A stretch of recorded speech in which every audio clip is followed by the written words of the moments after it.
In today's video, I'm going to feature this Homelite EHE 4400, 120, 240 volt, 4400 watt generator set, gas power, and it looks to be in decent shape. And I got this one. If anybody's interested in the model serial number, it is a Briggs, so we can do that. Model 1904173093, date code 88, so that's 1988. Just dumped out my box full of parts here. I think there was a washer somewhere in there. There it is. Bolt. Anyway, we'll find the rest later. Anyway, it does have the electric start, which is kind of a nice feature because a lot of folks can't pull these over, even though it's only an 8-horse. You can't really pull them over easy. This one's got the metal gas tank, and it comes with a new carburetor that somebody's already put on. And the old one, he said, here's the story. It's leaking gas out the carburetor. But also, he said, I think that one was leaking gas out of the carburetor. It wouldn't run, or I don't know. But anyway, I think the emulsion tube, he said he broke something off inside. I think it might be the emulsion tube. So basically, we have starter cables here, starter switch. Here's some of the pieces that came out of my box. See, that's why I spilled it out. There was a washer. Yep. Okay, got the original carb with something broken off in it. And you know about it what I know about it. He says it runs. He had a video of it running, but he says it does leak out the carburetor. So I can't imagine why that would be, unless he got some junk in his brand new carburetor and is holding the needle open. So as I said, you know about it when I know about it. Let's get into it. Start with the basics. Oh, she's on there. Start with checking the oil. Plenty of oil. Doesn't look terrible. See if the mice have been in the... Oh, that's really close. See if the mice have been in here at all.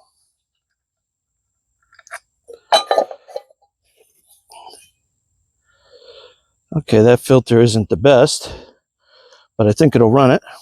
Okay. And spark plug looks, nothing looks new about it, but I'll run it. Let me turn on the gas, and I'm going to assume it's going to start flooding out. Turning on the gas at the tank there. Well, let's just see what it does. He was claiming, he pointed down here, which is exactly where it would leak out. The bottom of the carb where it meets this. That's the low point. Just want to see what it does. This just has the manual choke there. No cable needed. Looks like he's got a gasket in the middle here, so that's good. That gasket, at least what I can see on the top, the original, is looking okay. So far, no gas leaking. And I did have gas, by the way. I checked that off camera. So let me just try a few pulls. That's the kill switch in case it gets away from me. Old school.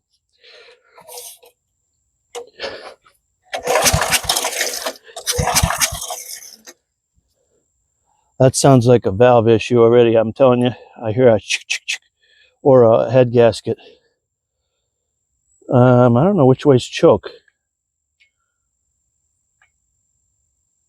Probably up.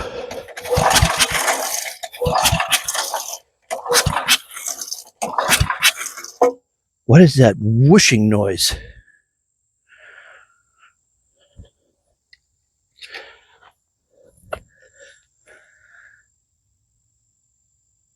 Just trying to see if I see any compression that's been blowing out. Actually, that looks a little oily in there.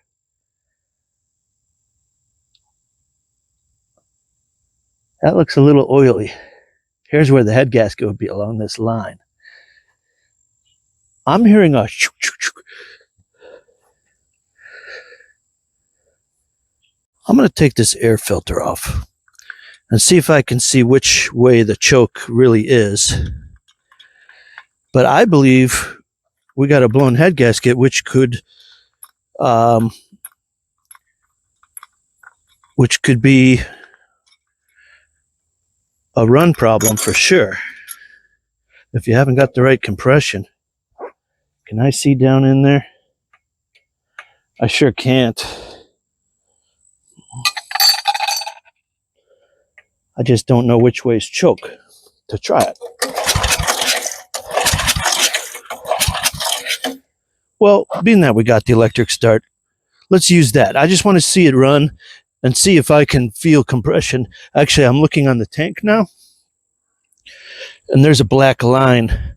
I'm almost sure that's going to be a head gasket. I bought this as is,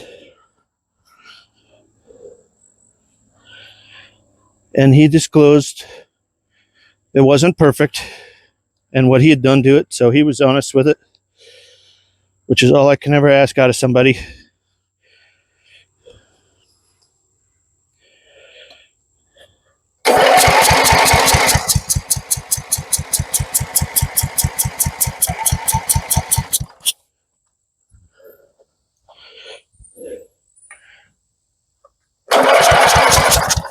Whew.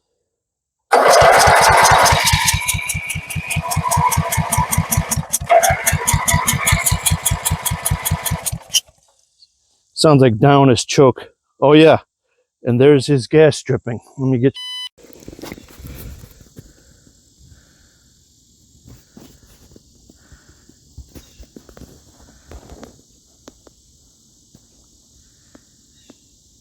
Sure is, but I think that's just because she's not firing. I suspect the gas dripping is less about a float and more about that it's pulling fuel up, not firing it. And then where does it go? Back down, because this is the updraft kind. So I'm less concerned about that than I once was. But I am going to keep my face away from this in case she backfires.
Yeah, I'm thinking confirmed kill on the head gasket blowing. I could hear that puffing quite a bit, and it seems to be running rich, but that's, I believe, just because of poor compression. I tried closing off that needle a little bit, but I don't know if it's stuck or what.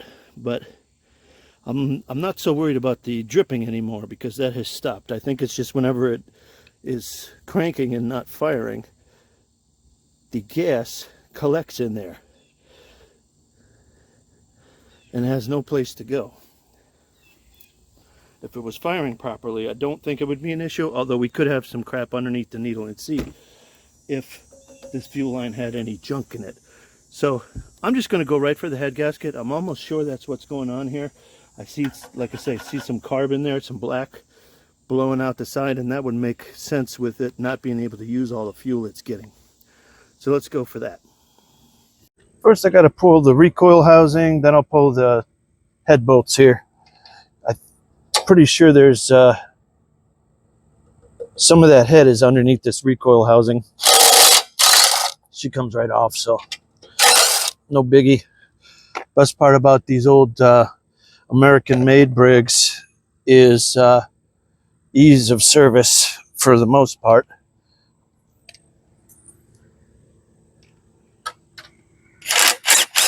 Standard hardware, nothing that requires a lot of special tools, which is nice, and readily available parts. That's the key on any of this stuff we're doing.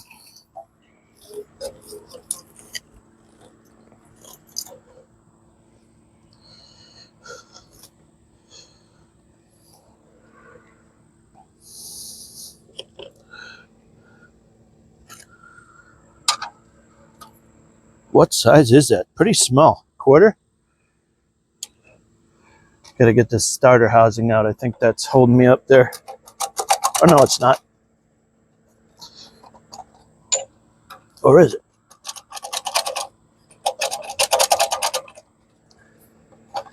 Yeah, I think it actually is. Let's see. Do I have 1/4 inch right here? I believe I do. Get an extension.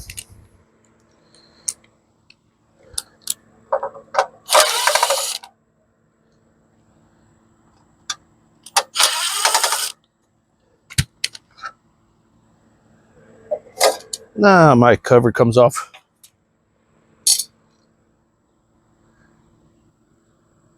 I don't think I'll have to take the tank all the way off. I think there's some more bolts on the bottom there. I think I can just take this and pull the head out, sneak it out of there. That may not be the case. And those were not terribly tight. That one, you hear the snap, that's what you want to hear, is a little bit of motion to it, not like these where they just turned out, and that's the part where I suspect the gasket's blown.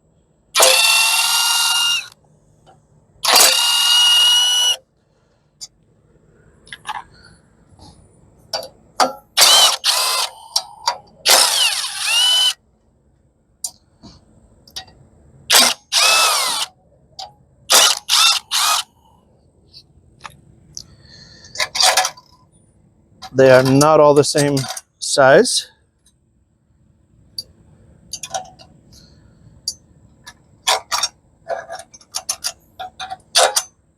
Actually, I may just pull that tank. It looks like this tin is going behind it.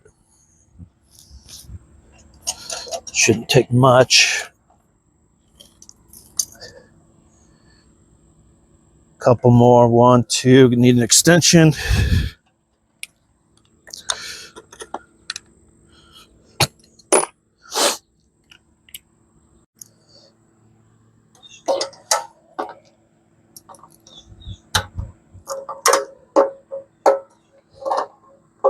Oh, come on. Really? Can't get in there? Let me get a non-impact, and maybe it'll be thinner wall. Be able to sneak back in there. There we go. GZ Harbor Freight sockets for the win. The other ones just have a much thicker wall on them for banging around, but when you're just turning bolts, you don't need that. But I just usually use that one set because then it's good for both hand use and tool use, but we don't have to worry about it.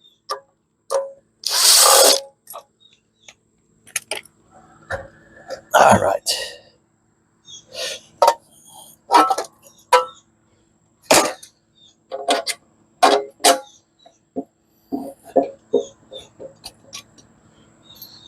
This wants to come off with that because it's caught on the tank, or it's no,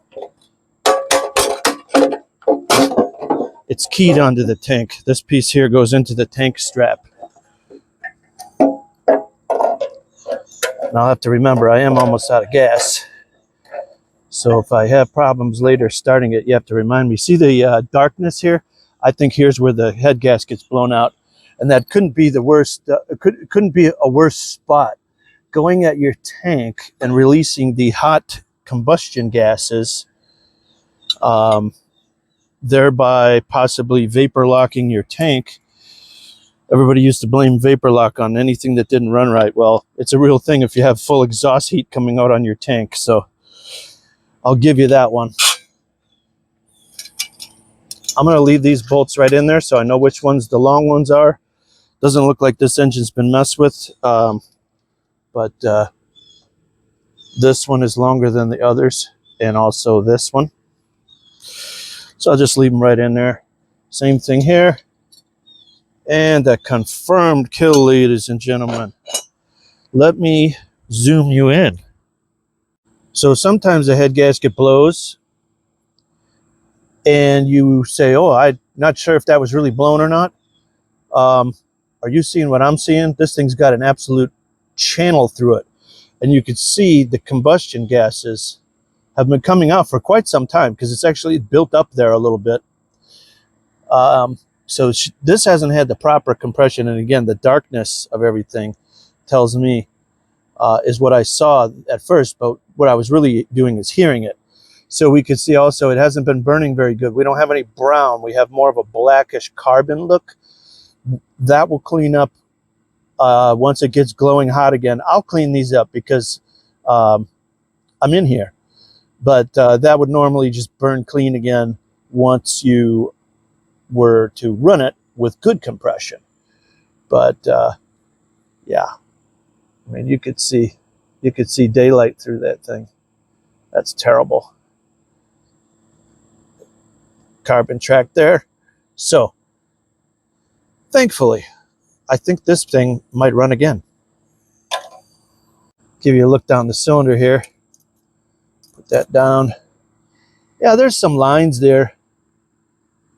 People always say if you can feel it with your finger, that's bad. I actually can't feel it with my finger. Well, my finger just made a new mark there because it's all full of carbon. But yeah, not too bad. There's a couple scratches there.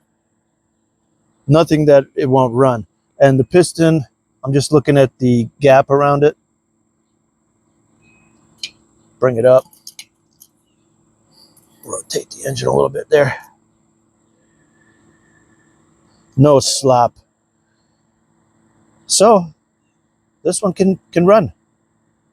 While I'm in here, I'm just gonna, some people are real particular about these magnets.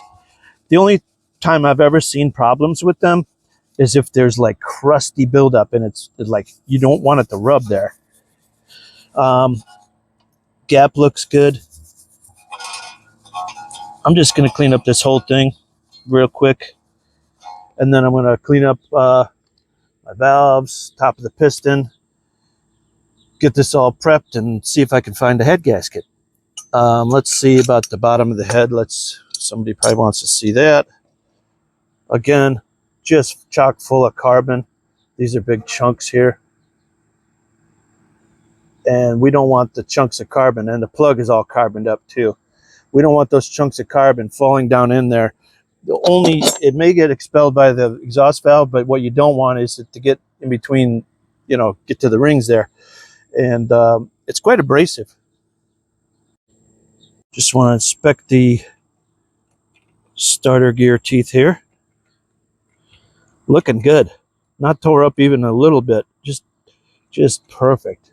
And I got this all wire brushed. It's just dry rust. It's not the kind that's going to cause any harm. And spark wire looks good. I think we're going to be okay here. I'll finish cleaning that piston and head. Okay, got the head cleaned up pretty good. Got the block cleaned up pretty good. Now, just in case there's some slight warpage here, I want to know that. And I'm just going to run a file ever so slightly. A lot of times, I don't know if you can see how it's right around where the bolt is. You got a high spot there when they're torqued or whatever. So we just want to know if there's anything that'll get real shiny real quick. If there's really any high spots, we just want to knock those down. The gasket's more than enough to take up reasonable amounts of whatever you want to call it. Warpage, run out.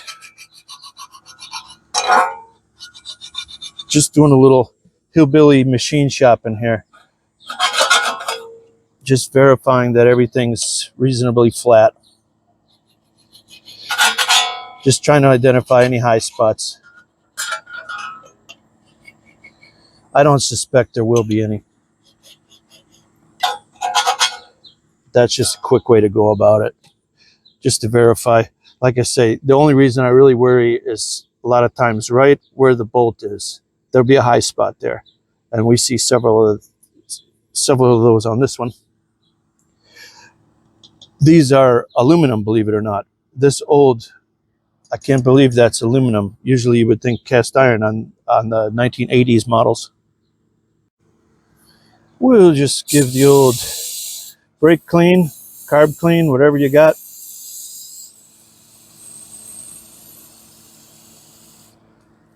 You know, I'd really like to get this a little cleaner.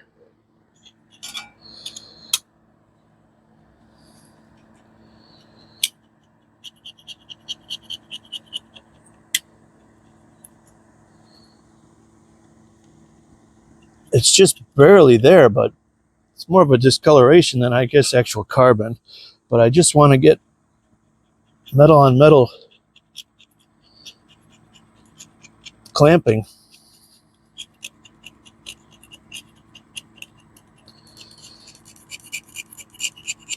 on that gasket.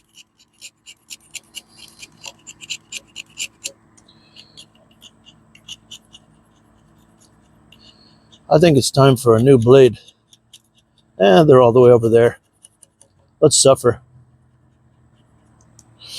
Okay, close enough for me.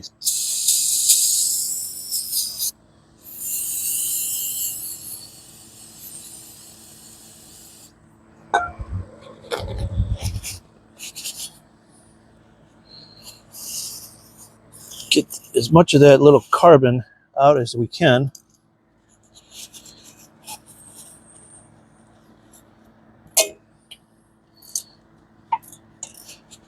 If you left big chunks of carbon like that were in the head, what can happen is it glows from the heat, and as it's bringing in the new fuel, it pre-ignites before the spark is ready.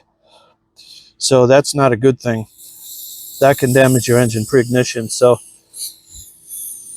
we don't want that.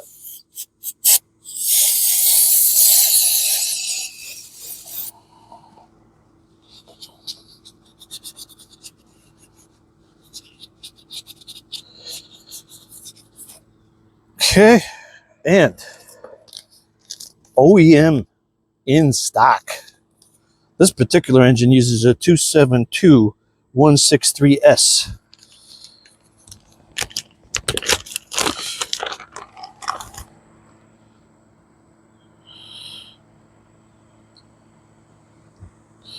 Let's make sure we got the right one here.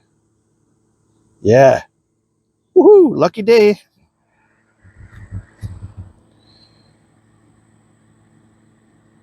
I don't think it can go backwards, right? This one's a little bent up, I guess, isn't it? That's probably not good.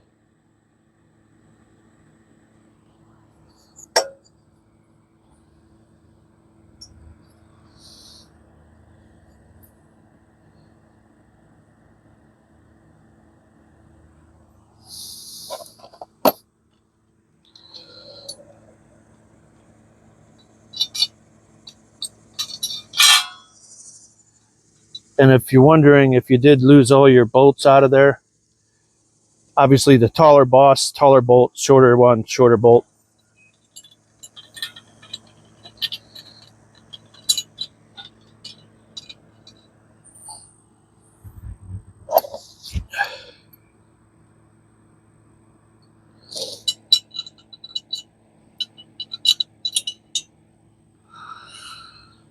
Why am I missing one? I'll figure it out.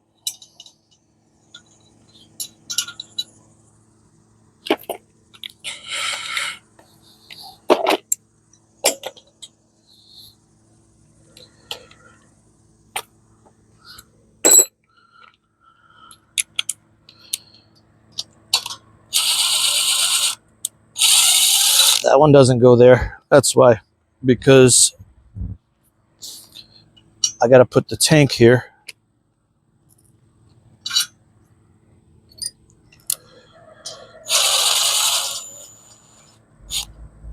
I'm just going to get all these started. And these two don't go yet either. I think there's, let's see. Ah, here's why. Because one of them is this one, which is,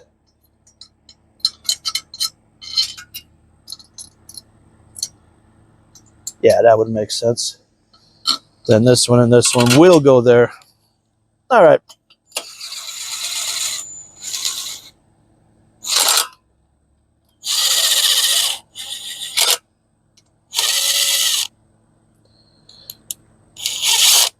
This one looks like it goes down. That one, there's rust underneath it. So I will have to see what was there.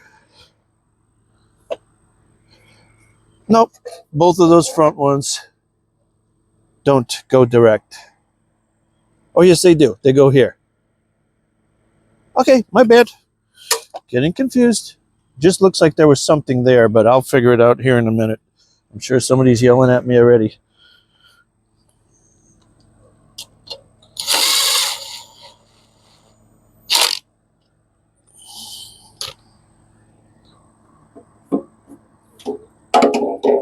All right, looks like he's got reasonably new fuel line here.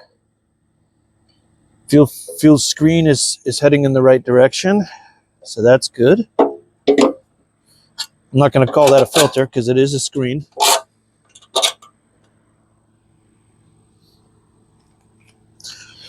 Some of them have a paper cartridge type pleated area, and some of them are just a screen. Some people swear by one and swear at the other. I don't know which is better. That'll filter the gas too. So one is supposed to be for gravity feed, another for pressure feed. I've never had a problem flowing fuel through either one, so I don't really see what the problem is.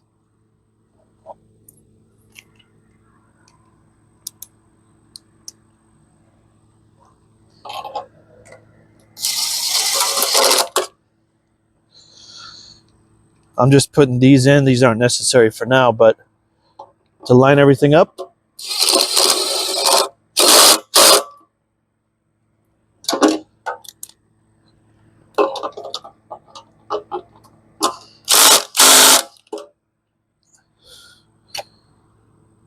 Looked up my torque spec, got my torque wrench out. Usually what you do is you start on the inside and work your way out, so you're kind of spreading things. I didn't look up the exact sequence on this one, but that's generally what you're looking for. 165 is the number I'm trying to go for. I'm going to put them down to 100 inch-pounds, not foot-pounds.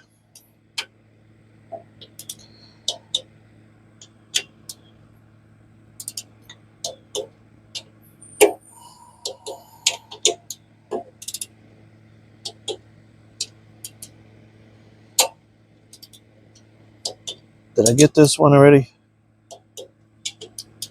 Or did I miss that one? Nope. All right, let's get this set up for 165 and we'll go for our final.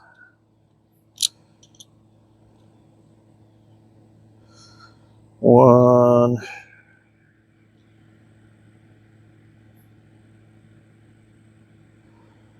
40, 50,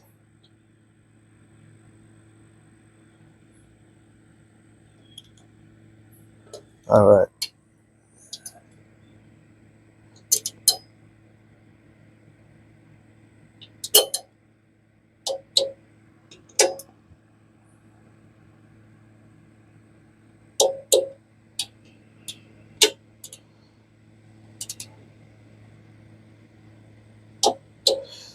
Torque them all, bring you back. Just go around in a circular pattern just to double check to make sure you didn't miss one.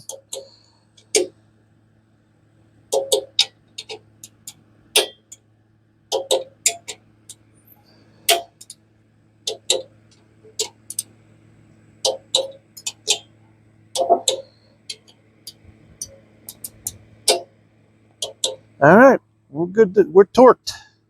All right, I had to take 2 head bolts back off. I hate to disturb it once it's already put, but this clip was not in the bracket. This needs to go from the front.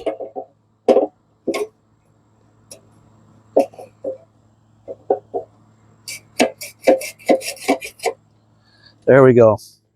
Just in case anybody was noticing that I didn't get that clip, the reason I realized is because when I went to put this front recoil housing back on, it wouldn't quite go because that wasn't out of the way. So it's done.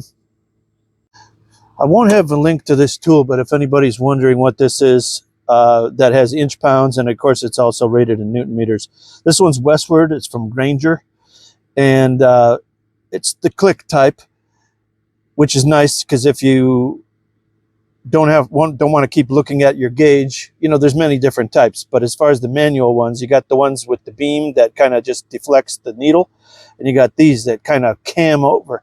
Well, what's neat about this one is a lot of them, the new electronic ones and such, they don't have reverse. This one has reverse too. It's a ratcheting style, so it's kind of handy in certain situations.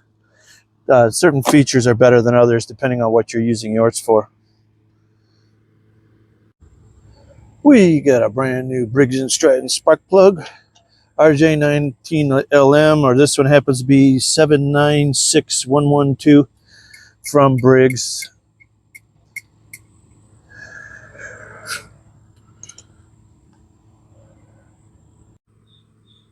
Now, before I even bother playing Carburetor, man, let's take this apart real quick. I'm just going to take it all the way off. You don't have to. You could probably get these screws if you were real careful. Actually, how did he get in there and do that one? Did he take that muffler off? How did he do that? Oh, he probably took them off here. Maybe that's what I'm going to do. Oops. My little lock washer fell out.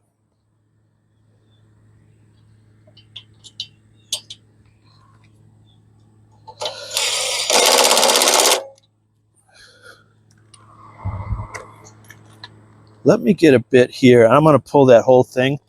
I have a feeling that might be how he did it, or he took this muffler off and it's just that loose. But yeah, actually, I do see a little mark here. You know what? If he's already had that loose recently, and I mean the previous owner, I'm going to see if I can do the same.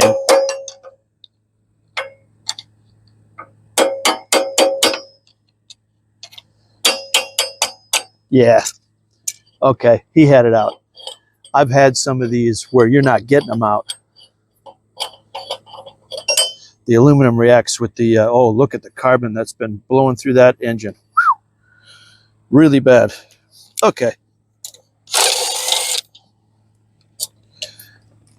There goes my lock washer again.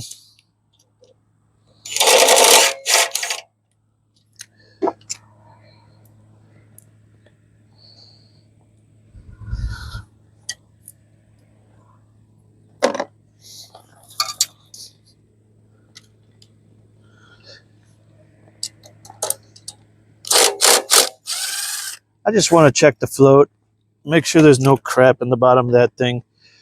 So then when we send this on to the next owner, we don't have any disgruntled people if a little piece of stuff is in there floating around that makes its way in there.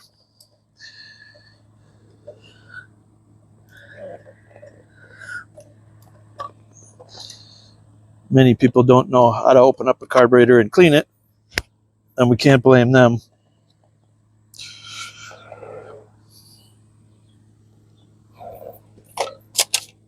And the other thing is this needle looks very long. I don't know if he's got that turned all the way out or if that's just the way this one rolls, but we are not going to guess. We are going to adjust.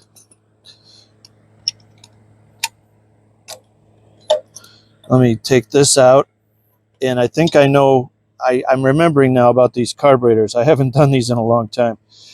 The emulsion tube runs up at an angle, and if you go to take the carburetor apart, you are making a mistake without removing that tube. And I bet you that's what he did on the old carb, because he mentioned something about that breaking. This part here has to come out.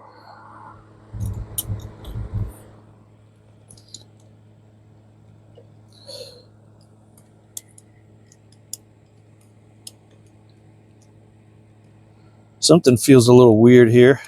Hope it's not bent already.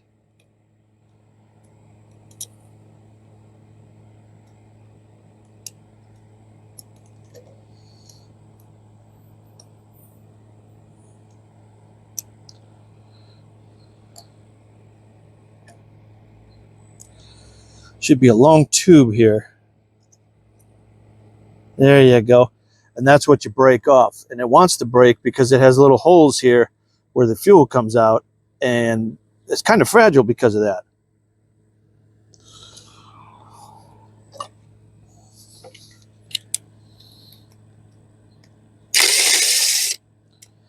I just want to look inside this bowl and make sure the needle and seat are good.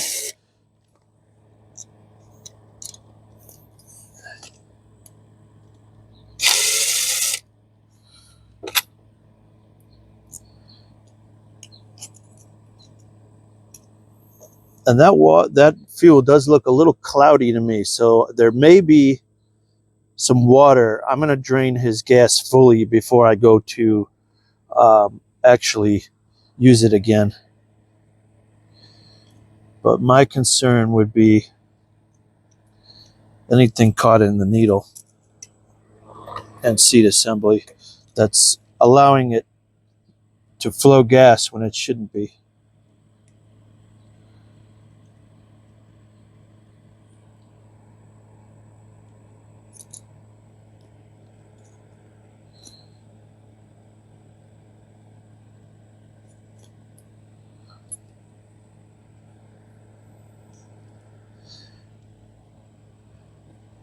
Floats good. I don't see anything in there, so I think we're good. It's got the rubber tipped needle. So off camera, we're progressing nicely. Here's what I noticed. First of all, that thing goes way up in there. He had it back way out, and this needle is damaged some because he was ramming it in there, probably because it wasn't in far enough. He couldn't get this to screw into its threads. So I'm just going to file or sand that ridge down a little bit just to get it more of a nice taper rather than a flat. And then we're going to be in much better condition.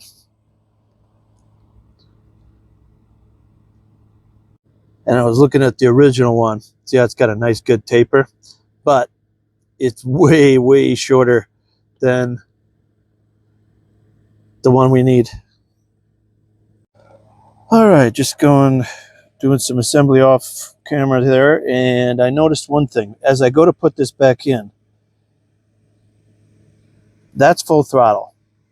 That governor spring, the rod, I haven't got the spring, the little anti-vibration spring on yet, but that rod should be commanding that carburetor when it's off to full speed, but it's not. It's like 3/4.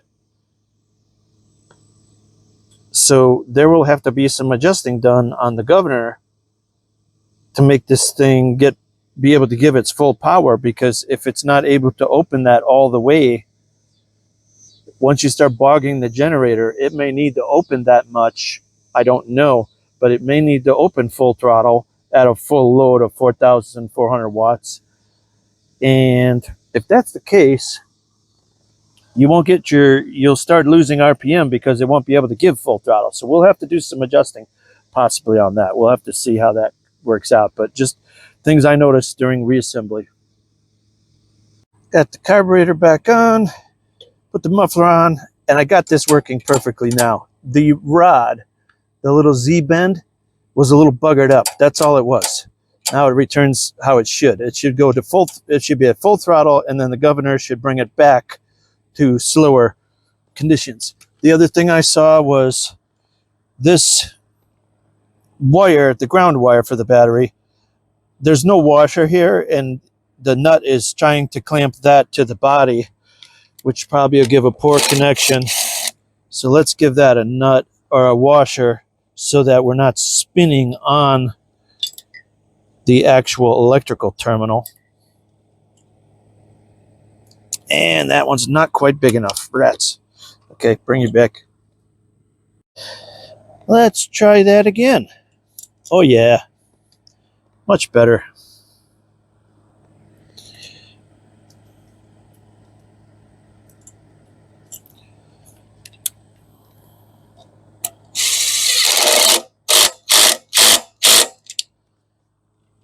Much better. Just working on getting that last little bit of gas that's at the bottom of the tank. If you have water in your fuel, it will hang at the bottom of the tank. But as much as a generator vibrates, it will find its way into that neck, even if the neck isn't the lowest spot. It usually is, though. And water will collect in your carburetor and ruin it. Now we're in a much better shape. Other little things, I like to look over everything, and one of these clamps, this one, was sprung a little bit, wasn't getting good clamping. He's got new line on here, so that's good. And probably he put a filter, so I keep referring to he, I mean the previous owner who was working on this and gave up because things didn't work out when he put that carburetor, because it was the head gasket too. Okay, put my little starter piece on and just keep reassembling here. Got you back here with me. True cold start. Haven't done anything. Plug's good. Gas is there. I put some gas in it and it's on. Choke.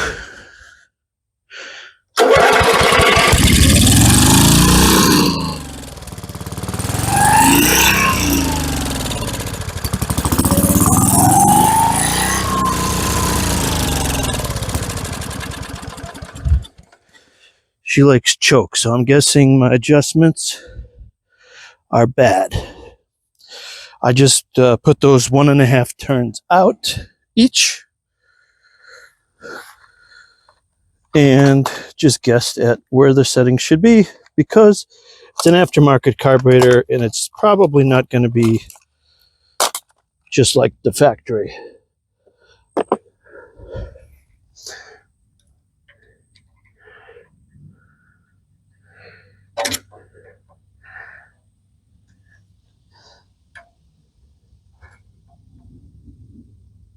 Let's see if that does anything for us.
Well, it runs, but it's not happy about it.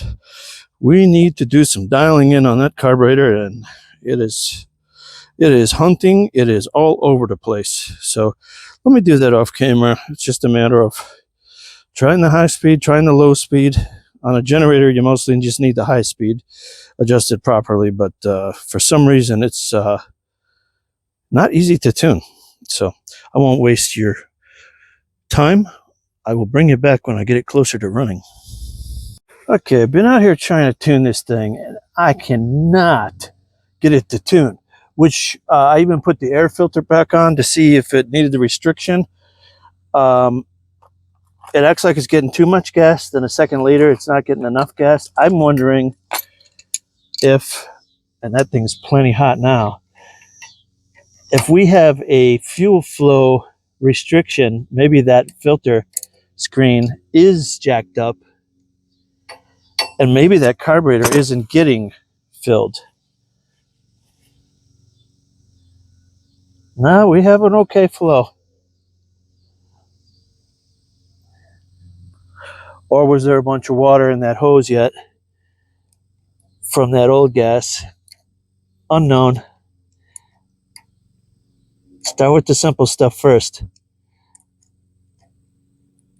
The other things it could be, it's really rare on a generator that the flywheel key would shear. But maybe the flywheel key is just sheared just a hair. Or does this thing still have points and condenser in there, and the points are a little dirty? It just won't run right.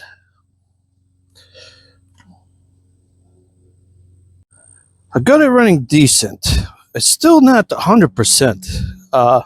I still may do some other stuff on this, including seeing if it does have points and condenser. If the points are a little dirty, it could be doing some of the same stuff.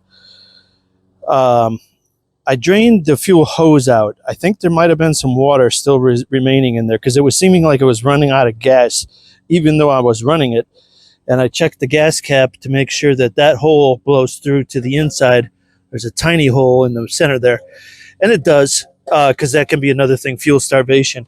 This one doesn't exactly have the best flow from the tank. If you look, it kind of goes uphill to the carburetor. So if you got any crap, it's going to sit down in that thing there, that little neck. If you had water, it wouldn't just run into the carb. It would probably try to stay like right over here, which isn't the best. So that could be, just a poor design. It doesn't really flow down, I guess you'd say. Anyway, let's see what we got for putting out power. We want to see about, 120, 125 volts, and we want to see about probably 62 or 3 hertz while it's sitting, and then the voltage and the hertz will go down when we put a load on it, and we'll put a load on it and see what it does. So let me get her cranked up here.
All right. So in conclusion, I think I'm going to be okay with that. When it has no load, it still hunts a little bit more than I would like it to. But as soon as you put a load, that load is 11.1 amps. It's 1,320 watts because I've checked it before. As soon as you put a load, everything's good. Oh, the other thing I want to show you is what is the voltage while it's running 1,320 watts. And I want to know for myself.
Okay, let's get this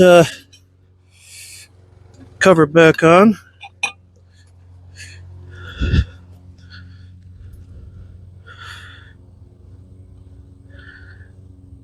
It runs way better under load than I thought it could.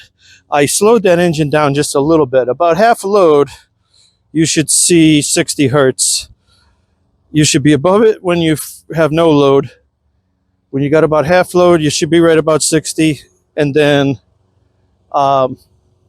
it'll drop a little bit below that at full load. So this one, because I only have a 1,320 watt load and it's rated 4,400, if it's rated 4,400, it's probably got, I don't know, 3,500 running watts or whatever. That's probably surge or peak watts. 4,000 is actually, I'm looking at the tag now. 4,000 is what it's rated for, 4,400 surge. So 4,000, of course, half of that would be 2,000, so I'm less than that even. So I got to be over the hertz for the small load I have. And last but not least, I have this AGM battery that is free to me from an old uninterruptible power supply that was factory damaged and was shipped to the customer, and they said, nope, don't even send it back. We don't want it. So I got a bunch of these brand new batteries, just perfect for a small amount of starting power needed for a machine like this. So all I have to do is adapt these ring terminals into the flag terminals, and we're going to be golden. Big wire like this, I'm going to need the yellow terminals. What I mean by yellow is there are red, yellow, blue. Red is for the smallest, blue is for like 14 or 12, and then yellow's, 10, 12, somewhere in there. Let's see if this will make it in there. If not, we may have to get creative finding other terminals.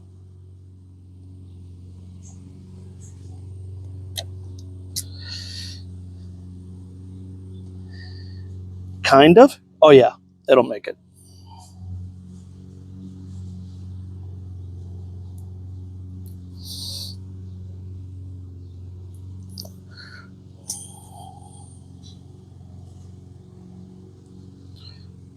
Beautiful.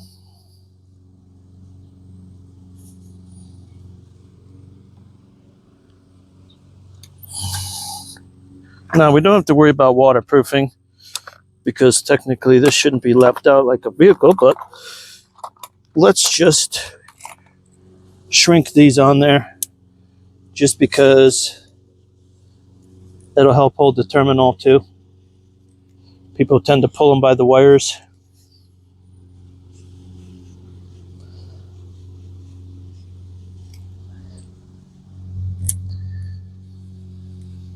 Just got a little mini propane torch here. It's one of those things you buy kind of as a joke, like, will this thing really work? I've had it in my toolbox for years, and it's rechargeable, refillable butane. So how cool is that?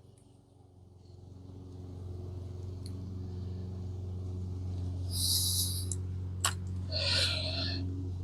far as the battery goes, I don't have the original cables or box or whatever was here. So I am just going to put it against the back wall there and zip tie it. You ever get that big bag of zip ties and you wonder how you'll ever use them all?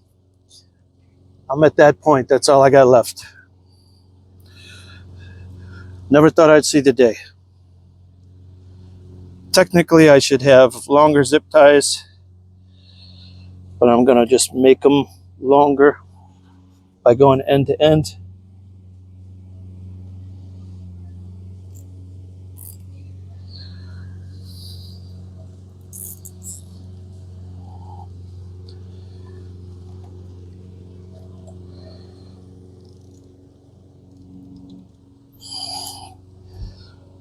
And I have just enough to complete this project. Trying to see what you see.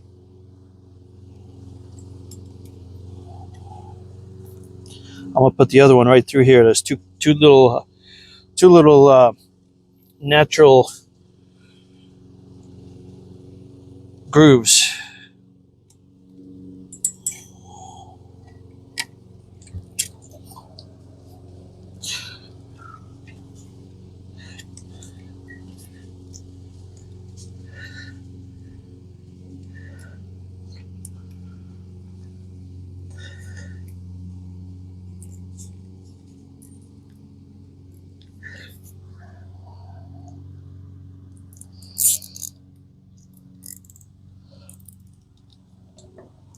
Oh yeah, that's not going anywhere.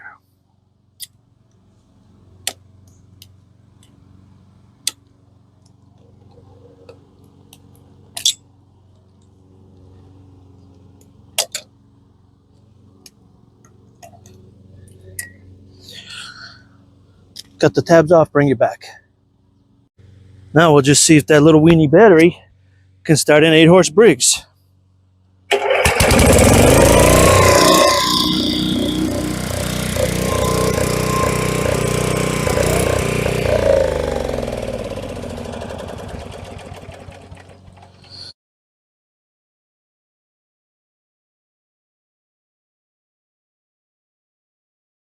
Sorry, I didn't test it.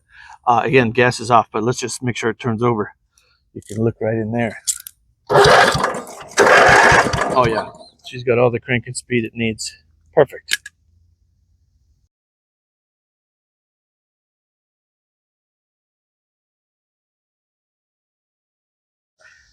All right, we got a finale video. I finally got how I want it. I don't know if it was carburetor, if it was spark, if it was the head gasket. Combination of all these. We win at the end of today with this.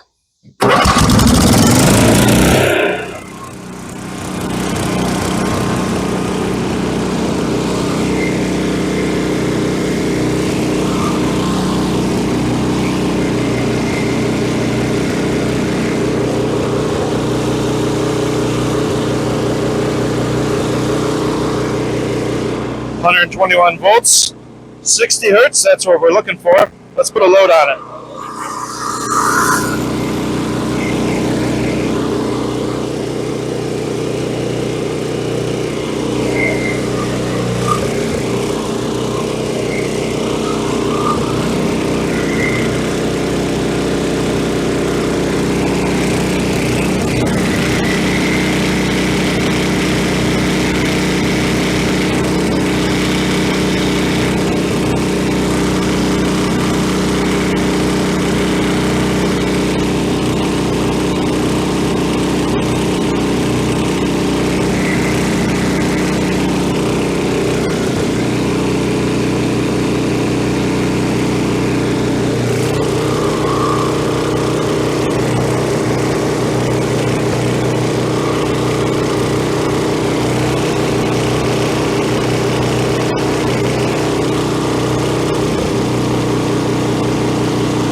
ain't gonna lie.